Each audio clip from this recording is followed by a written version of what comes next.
Hola, ¿cómo están? Yo soy Marcelo Mesa, alias Dr. Chelo, y el día de hoy hablaremos del diencéfalo y núcleos basales. Para la agenda del día de hoy tenemos lo siguiente: hablaremos de los componentes y funciones del diencéfalo, el hipotálamo, sus funciones y núcleos, y veremos las funciones y núcleos del tálamo. También hablaremos de los núcleos basales al finalizar. Entonces, ¿cuáles son los componentes del diencéfalo? Son estos cuatro: el tálamo, el hipotálamo, el subtálamo y el epitálamo. Los podemos ver en la siguiente imagen. Esta es una imagen con un corte sagital. Esta zona correspondería al cerebro y estamos viendo aquí el cuerpo calloso. Entonces, el tálamo viene a ser esta estructura de aquí, que está aquí señalada. Tenemos aquí el hipotálamo, característico ¿por qué? Por su conexión con la hipófisis vía el infundíbulo. Tenemos el epitálamo, que es toda esta zona de aquí, y el subtálamo, que es esta zona baja. ¿De acuerdo? Entonces, ¿cuáles son las funciones del diencéfalo? Es una zona de relevo entre vías aferentes y eferentes. Esto hablando sobre todo del tálamo. A lo largo de los videos de este canal hemos podido ver múltiples vías que pasan por el tálamo. Entonces, el objetivo de esta presentación es más que nada recordarlas. También se encargará de la regulación del sistema nervioso autónomo, homeostasis y funciones viscerales. Esto hablando sobre todo del hipotálamo y las múltiples funciones que tienen sus núcleos, que ya lo vamos a ver más adelante. Y también el diencéfalo es un nexo entre el sistema nervioso y el sistema endocrino, ya que sobre todo hablando del hipotálamo, el hipotálamo es el que produce ciertas hormonas estimuladoras para la parte anterior de la hipófisis y también va a producir una serie de hormonas para la hipófisis posterior. Así que recordemos que la glándula hipófisis es la encargada de estimular a las glándulas endocrinas y producir una serie de hormonas, y por ende esto se ve manifestado en qué cosa, en que el diencéfalo justamente funciona como este nexo entre el sistema nervioso y el sistema endocrino. Muy bien, ahora hablemos del hipotálamo. El hipotálamo está debajo del tálamo, por eso el nombre. Forma el piso y las paredes inferiores del tercer ventrículo. ¿Y cuáles son sus funciones? Pues tiene múltiples funciones que se resumirían en controlar la homeostasis corporal, entre los que tenemos regulación de la temperatura corporal, control neuroendocrino, por ejemplo, vía sistema nervioso autónomo, la producción de hormonas, como había mencionado por su relación con la hipófisis, la regulación del apetito, la sed, la conducta sexual, la respuesta de lucha o huida, hablando sobre todo también nuevamente del sistema nervioso autónomo, y el ritmo circadiano del sueño y producción de hormonas. Ok, entonces vamos a hablar de qué núcleos conforman el hipotálamo y cuáles son sus funciones. Así que aquí están. Tenemos el núcleo supraóptico y paraventricular. ¿De qué se encargan estos núcleos? Pues de la síntesis de hormona antidiurética y oxitocina. ¿Ok? La hormona antidiurética sobre todo es producida a nivel del núcleo supraóptico y la oxitocina del núcleo paraventricular. ¿De acuerdo? Recordemos que la hormona antidiurética también se le conoce como vasopresina. ¿Ya? ¿De qué se encarga la hormona antidiurética? Pues de la reabsorción de agua a nivel renal y también realiza vasoconstricción. Por esa razón es que se le denomina también vasopresina. La oxitocina se encarga de la contracción de las células mioepiteliales a nivel de la glándula mamaria para favorecer la eyección de la leche y también favorece lo que es las contracciones uterinas. ¿De acuerdo? Entonces, eso serían sus funciones y ahora se ha visto que la ausencia de hormona antidiurética produce una enfermedad que se denomina diabetes insípida. ¿Ok? Y si es que hablamos de falta de producción de hormona antidiurética a este nivel, pues estaríamos hablando de una diabetes insípida central. Luego tenemos el núcleo anterior. El núcleo anterior se encarga de la regulación de la temperatura, específicamente respuesta frente al calor, es decir, se encarga de enfriar el cuerpo. Y también modula la respuesta del sistema nervioso autónomo parasimpático. ¿De acuerdo? Luego tenemos el hipotálamo posterior. ¿De qué se encarga el hipotálamo posterior? Pues de la regulación de la temperatura, pero esta vez el otro lado, calentar el cuerpo, una respuesta frente al frío. Y también modula la respuesta del sistema nervioso autónomo simpático. El núcleo preóptico se encarga de regular la conducta sexual y la liberación de la hormona liberadora de gonadotropinas. ¿Ok? El núcleo ventromedial se encarga de la saciedad. ¿Ok? Tiene el centro de la saciedad. Por ende, su destrucción genera hiperfagia, ¿no? Porque la persona no podrá encontrar saciedad. El núcleo lateral se encarga del hambre. Por ende, su destrucción genera anorexia, ausencia total de hambre. El núcleo supraquiasmático está en relación también con la glándula pineal y se encarga del ritmo circadiano, es decir, modular lo que es el sueño y también la producción adecuada de hormonas dependiendo de la hora, ¿no? Luego tenemos el núcleo arcuato, que se encarga de la producción de dopamina, que es importante. ¿Por qué? Porque la dopamina funciona como un inhibidor de la liberación de prolactina. ¿Ok? Luego tenemos los cuerpos mamilares, que van a recibir aferencias del hipocampo por medio del fornix y se van a proyectar al núcleo anterior del tálamo. Se encarga sobre todo también de lo que es la generación de recuerdos y se afecta por el déficit de tiamina, ¿ok? Generando en estos casos una encefalopatía que se denomina encefalopatía de Wernicke-Korsakoff. Ahora hablemos del tálamo. El tálamo es la formación de sustancia gris más grande en el encéfalo, el elemento más grande del diencéfalo. Forma las paredes del tercer ventrículo, contiene múltiples núcleos y tiene forma ovoidea. En esta tabla tenemos el resumen de todos los núcleos del tálamo. Como dije, lo más importante aquí sería recordar algunas de las vías que hemos visto a lo largo de los videos. Como por ejemplo, por mencionar algunas, tenemos el núcleo ventroposterolateral, ¿no? Que es el que recibía, ¿qué cosa? Las vías somatosensoriales de la médula espinal y después manda sus eferencias hacia dónde, hacia la corteza somatosensorial, áreas 3, 1 y 2 de Brodmann. También tenemos el núcleo ventroposteromedial. ¿Qué aferencias recibe? Nuevamente de las vías somatosensoriales, pero sobre todo de la cabeza. Es decir, está en una relación importante con el nervio trigémino. ¿Ok? Y por ende, todo esto va a llegar hacia las áreas correspondientes a la corteza somatosensorial, pero de la cara y rostro, ¿no? Tenemos, por ejemplo, el cuerpo geniculado medial, que recibe aferencias del colículo inferior. Esto era importante ¿para qué? Para la vía auditiva, ¿verdad?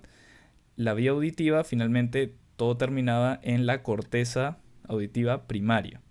¿Ok? Área 41, 42 de Brodmann. Luego tenemos el cuerpo geniculado lateral, que recibe aferencias de dónde, recuerdan, del tracto óptico, importante para lo que es la vía visual. Y de aquí se formaba el tracto genículo-calcarino, que llegaba hasta la corteza visual primaria, área 17, 18 y 19 de Brodmann. También tenemos otros núcleos, ¿no? Como por ejemplo los núcleos de asociación, núcleos no específicos, núcleos reticulares. ¿Ok? Entonces es cuestión de continuar revisándolo. Muy bien, ahora hablemos de los núcleos basales. Los núcleos basales son núcleos profundos que se encargan de influir sobre la corteza motora para contribuir a la planificación y ejecución de movimientos suaves, funciones afectivas y cognitivas. Por esta razón es que estos núcleos se dice que conforman el sistema extrapiramidal. Es decir, que es un sistema que modula y digamos trabaja en conjunto con ¿qué? Con la vía córtico-espinal o piramidal, que es la que vimos que regulaba el movimiento voluntario. La diferencia es que este sistema sobre todo contribuye con la planificación, ejecución de movimientos suaves, funciones afectivas y cognitivas. ¿De acuerdo? Entonces, ¿cuáles son los componentes? Tenemos el globo pálido, el putamen, el núcleo caudado, el núcleo subtalámico y la sustancia negra. ¿De acuerdo? Entonces, en esta imagen podemos ver los núcleos basales, ¿no? El putamen y el globo pálido están a este nivel y juntos, si se dan cuenta, forman como una especie de forma de lente. Ya por esa razón es que el putamen y globo pálido en conjunto se denominan núcleo lenticular. ¿Ya? Luego tenemos por aquí lo que es el núcleo caudado. ¿Ok? Tiene una cabeza y tiene un cuerpo, ¿no? Que luego se continúa con ¿qué? Con como una especie de cola, ¿no? Acá está señalado la cola del núcleo caudado, y finalmente se va a comunicar con ¿qué? Con la amígdala. La amígdala es una estructura que corresponde al sistema límbico. ¿De acuerdo? Entonces, el núcleo caudado más el putamen se denomina estriado y se denomina cuerpo estriado a la unión del globo pálido, putamen y núcleo caudado. ¿De acuerdo? Esto es para familiarizarnos con la terminología que se usará cuando hablemos de las enfermedades que afectan el sistema extrapiramidal. Muy bien, entonces el sistema extrapiramidal tiene una serie de vías. ¿Ok? La vía la he colocado aquí, pero digamos para resumir y hacerlo mucho más directo, haremos lo siguiente. Los ganglios basales o núcleos basales tienen dos vías, una vía directa y una vía indirecta. El asunto es que la vía directa incrementa la actividad motora, mientras que la vía indirecta disminuye la actividad motora. ¿Ya? ¿Por qué es tan relevante conocer digamos, qué hace cada vía? Por las enfermedades que generarán el predominio de una de estas. ¿De acuerdo? Entonces, vía directa, como dije, incrementa actividad motora y la vía indirecta la disminuye. Vamos a ver cuál es la relevancia clínica de esto. Por ejemplo, la enfermedad de Parkinson. La enfermedad de Parkinson es una enfermedad que se produce de manera idiopática, es decir, no se sabe una causa exacta, sin embargo hay interacción de factores genéticos y estos van a favorecer la acumulación de una proteína que se denomina alfa-sinucleína. ¿Ok? Por ende, ¿qué es lo que se describe? Que hay una degeneración de neuronas dopaminérgicas, es decir, acá se afecta la producción de un neurotransmisor importante que es la dopamina, en la sustancia negra del mesencéfalo. ¿Ok? Entonces, ¿qué es lo que sucede?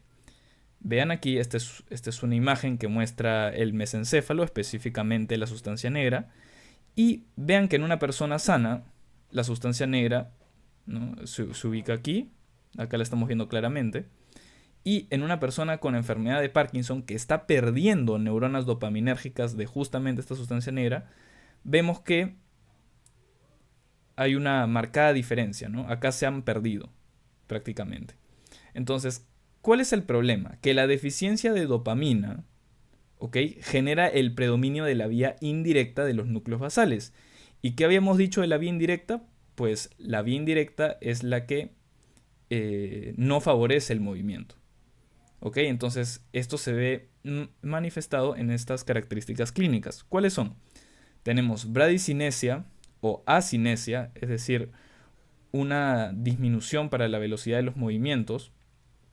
Hay tremor al reposo, ¿ok?, que puede aparecer en manos, piernas, mandíbula, rigidez y una marcha parkinsoniana, en la que vemos que el paciente realiza pasos cortos. ¿De acuerdo? Ahora, también otra cosa que se puede ver, que está aquí en la imagen marcada como C, son los cuerpos de Lewy. ¿Ok? Los cuerpos de Lewy se generan a partir de la acumulación de la alfa-sinucleína. ¿Ok? Entonces, recordemos que en la enfermedad de Parkinson predomina la vía indirecta de los núcleos basales. ¿Ok? Y por ende, todo eso se manifiesta en ¿qué cosa? Bradicinesia, tremor al reposo, rigidez y la marcha parkinsoniana. ¿Todo debido a qué? A la deficiencia de dopamina por la pérdida de estas neuronas a nivel de la sustancia negra. Ahora hablemos de la corea de Huntington. La corea de Huntington es un trastorno autosómico dominante, ¿ok? Tiene carga genética, debido a una expansión de tripletes CAG del gen de la huntingtina en el cromosoma 4. ¿Ok? Y esto lleva a la expresión de una huntingtina alterada. ¿Ok? Una proteína prácticamente mutada. Entonces, ¿qué sucede? Esto va a llevar a una pérdida neuronal en el estriado. En particular, ¿de dónde? Del núcleo caudado. ¿Ok? Y esto lleva a una disminución de los siguientes neurotransmisores, la acetilcolina y el GABA. ¿Y esto qué es lo que va a hacer? Que haya predominio de la vía directa de los núcleos basales. Y esta es la que favorecía el movimiento, ¿no? Por ende hay hipercinesia y movimientos de corea. ¿Qué son los movimientos de corea? Son movimientos involuntarios arrítmicos de las extremidades. ¿Ok? También involucra cuello, cabeza y la cara. ¿Ya? Adicionalmente a estos movimientos de hipercinesia y corea, los pacientes suelen tener pérdida de memoria, trastornos del pensamiento, afecto, demencia. ¿Ok? Así que lo que estamos viendo en esta imagen, ¿qué cosa es? Este sería un hemisferio cerebral normal, ¿de acuerdo? Y en este hemisferio, que correspondería del lado izquierdo, ¿no?